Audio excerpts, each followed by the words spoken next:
Portal de Convênios. Todas as notícias sobre convênios e outros acordos na administração pública. Olá, este é o podcast do Portal de Convênios, um resumo semanal das principais notícias do âmbito da administração pública para você se manter informado em poucos minutos. Fundeb, confira os prazos e valores da complementação da União. Na última quarta-feira, 31 de janeiro, a União repassou de forma integral 15% da complementação do Fundo de Manutenção e Desenvolvimento da Educação Básica e de Valorização dos Profissionais da Educação, o Fundeb, para o ano de 2023. Esta parcela cobre todas as categorias de financiamento, incluindo o valor anual por aluno, VAAF, o valor anual total por aluno, VAAT, e o valor aluno-ano por resultados, o VAAR. Conforme estabelecido pela Lei 14.113 de 2020, que regulamenta o Fundeb, a complementação da União deve seguir um cronograma específico. Esta lei determina que os pagamentos mensais sejam efetuados até o último dia útil de cada mês.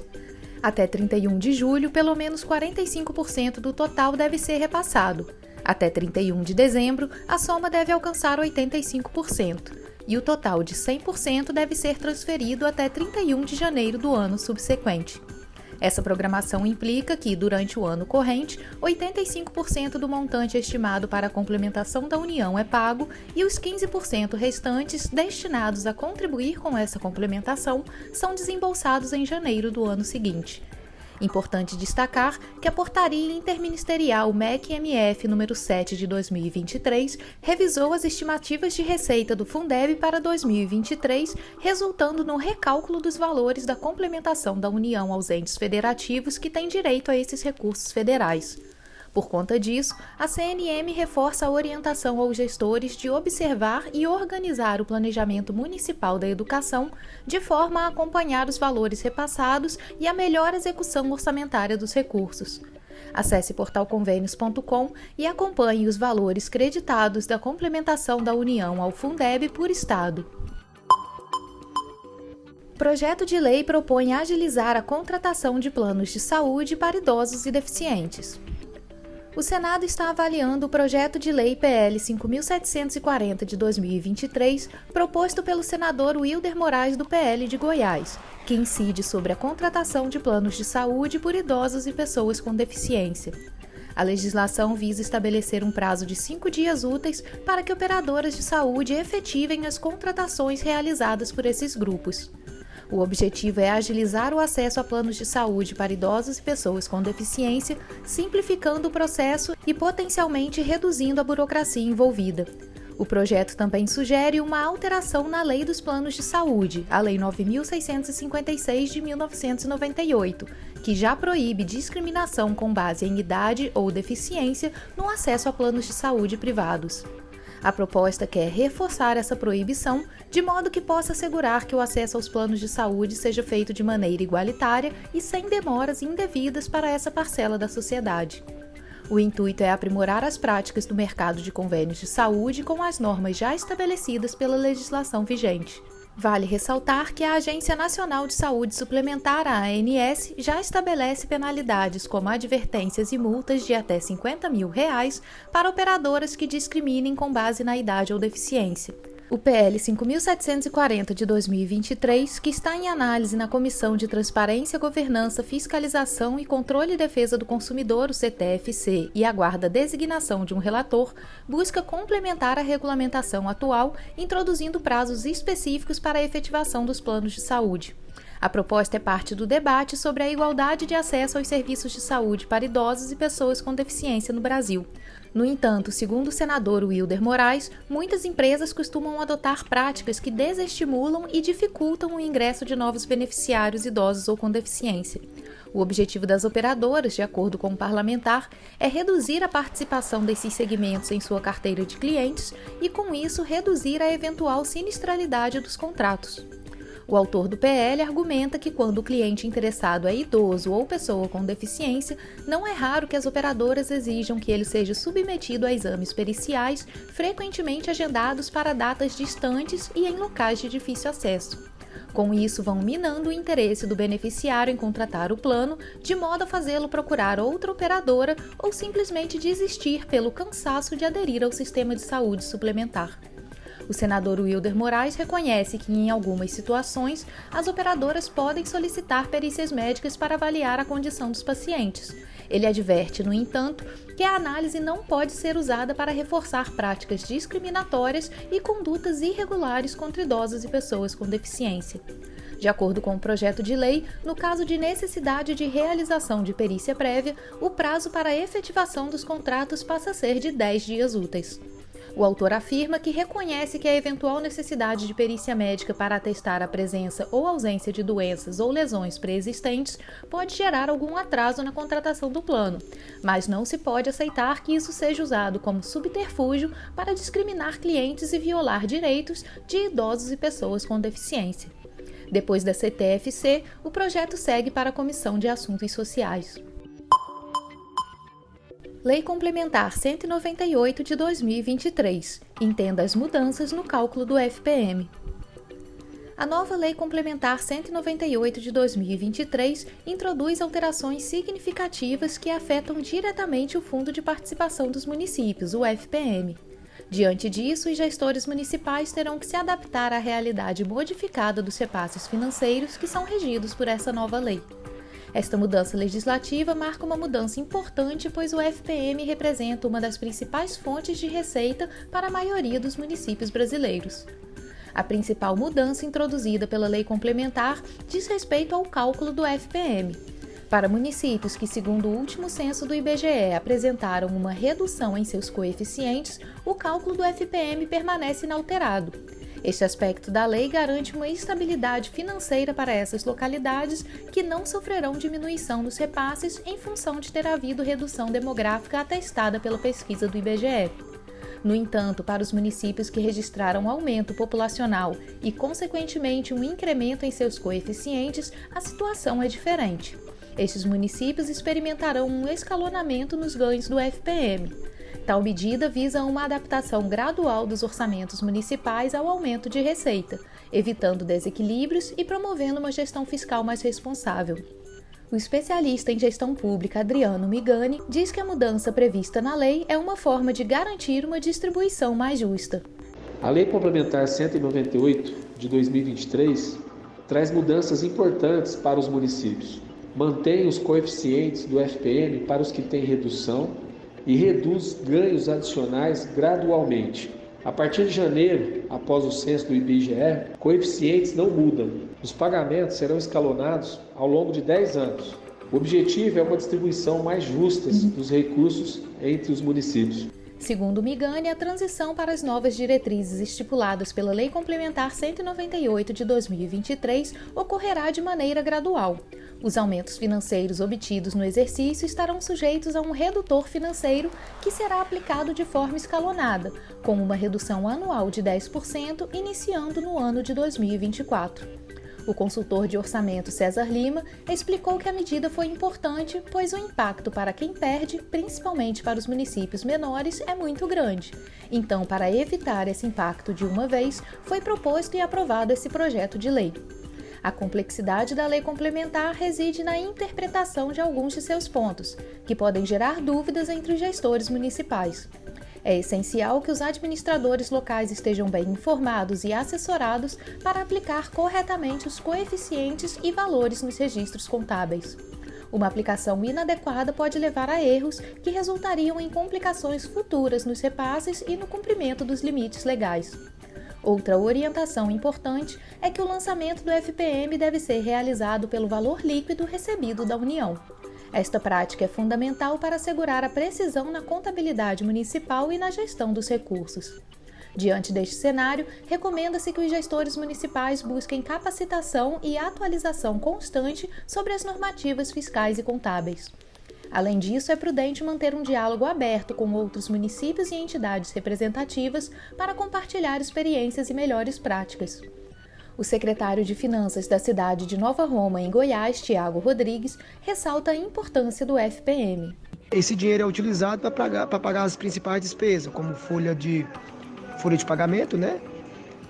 A parte pessoal, e alguns fornecedores. O impacto na redução da FPM acaba que faz com que a gente deixe de trabalhar e como a gente faz alguns cortes, né, até alguns cortes essenciais, isso impacta diretamente na vida da nossa população. As alterações no FPM, portanto, representam tanto um desafio quanto uma oportunidade para os gestores municipais. Por um lado, exigem uma atenção redobrada na gestão fiscal e contábil das prefeituras municipais. Por outro, oferecem a chance de melhorar a eficiência na alocação de recursos, beneficiando diretamente as comunidades locais. A adaptação a estas mudanças será um importante indicador da capacidade de gestão dos municípios brasileiros no atual contexto econômico e social. Calque: 5.000 municípios estão impedidos de receber transferências voluntárias. Em uma realidade preocupante que espelha os desafios da administração municipal no Brasil, mais de 5.000 municípios estão com restrições no Sistema de Informações sobre Requisitos Fiscais, o CALC. Essa condição, que os impede de receber recursos de transferências voluntárias e contratar operações de crédito, decorre de não cumprimento, dentro do prazo, da obrigação de enviar informações ao Cadastro das Dívidas Públicas, o CDP, por meio do Sistema de Análise da Dívida Pública, Operações de Crédito e Garantias da União, Estados e Municípios, o SADIPEM. A inclusão no CALC, que funciona como um Serasa dos entes públicos, significa que há pendências que impedem o município de acessar recursos federais. A situação se agrava quando consideramos que a falha no envio de informações ao CDP pelo SADIPEM tem impactos diretos na análise da capacidade de pagamento do município, afetando a gestão fiscal e a possibilidade de realizar operações de crédito. Especialistas indicam que essa realidade evidencia dificuldades mais amplas na gestão municipal, incluindo a carência de pessoal qualificado e a complexidade dos requisitos legais e burocráticos. Apontam ainda a necessidade de mais capacitação e suporte técnico para os municípios, de modo a garantir o cumprimento das obrigações fiscais e financeiras. O governo federal, por meio da Secretaria do Tesouro Nacional, tem reforçado a importância do cumprimento das obrigações fiscais e encorajado os municípios a regularizarem sua situação. Iniciativas como treinamentos e plataformas mais acessíveis para o envio de informações são algumas das medidas para ajudar os municípios a se desvincularem do CALC. É importante destacar que o Cadastro das Dívidas Públicas está amparado legalmente pelo parágrafo 4º do artigo 32 da Lei Complementar 101 do ano 2000, conhecida como Lei de Responsabilidade Fiscal, e também pelo artigo 27 da Resolução do Senado Federal 43 de 2001. As informações publicadas no CDP possuem fé pública, o que significa que os documentos e certidões emitidos pelo SADIPEM são reconhecidos por sua fidedignidade e crédito. Inconsistências ou incorreções nas informações comprometem a qualidade e a confiabilidade dos dados. Estes dispositivos exigem dos entes federados o registro eletrônico centralizado e atualizado das dívidas públicas interna e externa. Assim, os municípios devem ter uma atenção redobrada à inserção dos dados no sistema, pois estes ficarão disponíveis ao público e poderão ser consultados e analisados por órgãos de controle, pela população e pelo próprio Tesouro Nacional. A situação demanda uma urgente atenção dos gestores municipais, pois a limitação no acesso a fundos federais pode ter consequências no recebimento de emendas e referentes a convênios e contratos de repasse que estejam aguardando a aprovação da Lei Orçamentária Anual de 2024 para o crédito de recursos. É crucial que os gestores tomem medidas proativas para sanar as pendências, assegurando assim o acesso a verbas que ainda não foram efetivamente pagas pela União. Acesse portalconvênios.com e consulte a condição de envio do CDP do seu município. Alterações na Lei Rouanet, inscrições automatizadas e novos prazos. O Programa Nacional de Incentivo à Cultura, o PRONAC, estabelecido pela Lei Rouanet, introduz regulamentações atualizadas para a seleção, análise, fiscalização e avaliação de resultados dos projetos culturais. As novas diretrizes foram oficialmente divulgadas no Diário Oficial da União de quinta-feira, 1º de fevereiro, através da Instrução Normativa MINC número 11, de 30 de janeiro de 2024. A Lei Rouanet, criada com o objetivo de facilitar a captação e distribuição de recursos para iniciativas culturais, autoriza empresas a alocar até 4% do imposto de renda devido para o apoio à cultura. As atualizações na lei envolvem a revisão de alguns segmentos da portaria anterior, abolindo regras pré-existentes e introduzindo um novo conjunto de normativas. Essas incluem o procedimento de análise processual jurídica e técnica, os gêneros artísticos cobertos pela legislação, os limites de projetos e valores que podem ser arrecadados por cada proponente e os métodos de prestação de contas.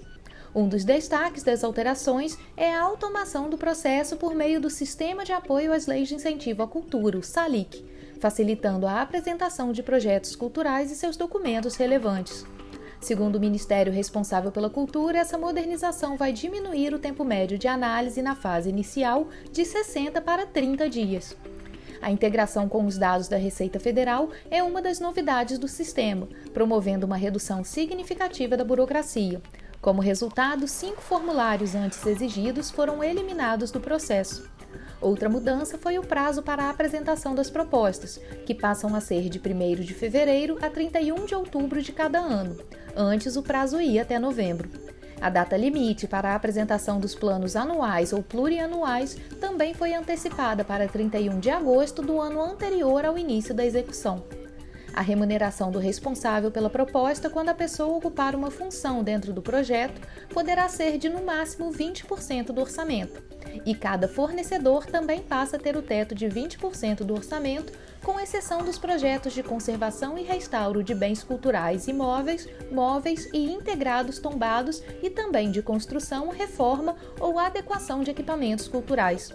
As novas regras estabelecem ainda a obrigatoriedade do uso das marcas do PRONAC em qualquer peça de divulgação dos projetos financiados, mesmo que haja outras fontes de recursos. Outra mudança inclui, entre as obrigatoriedades de meia entrada para acesso a eventos artístico-culturais contemplados pela Lei Rouanet, os estudantes jovens de baixa renda portadores da identidade jovem e pessoas com deficiência em todos os ingressos comercializados.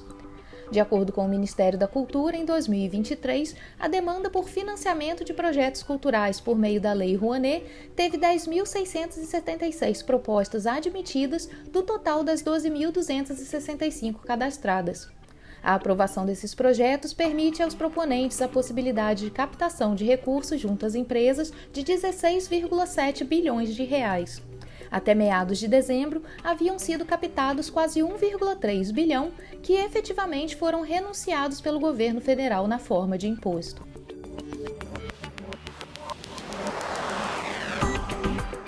Você ouviu mais um podcast do Portal de Convênios, te atualizando sobre projetos, prazos e ações em administração pública. Continue se informando em nosso site portalconvenios.com. Até a próxima!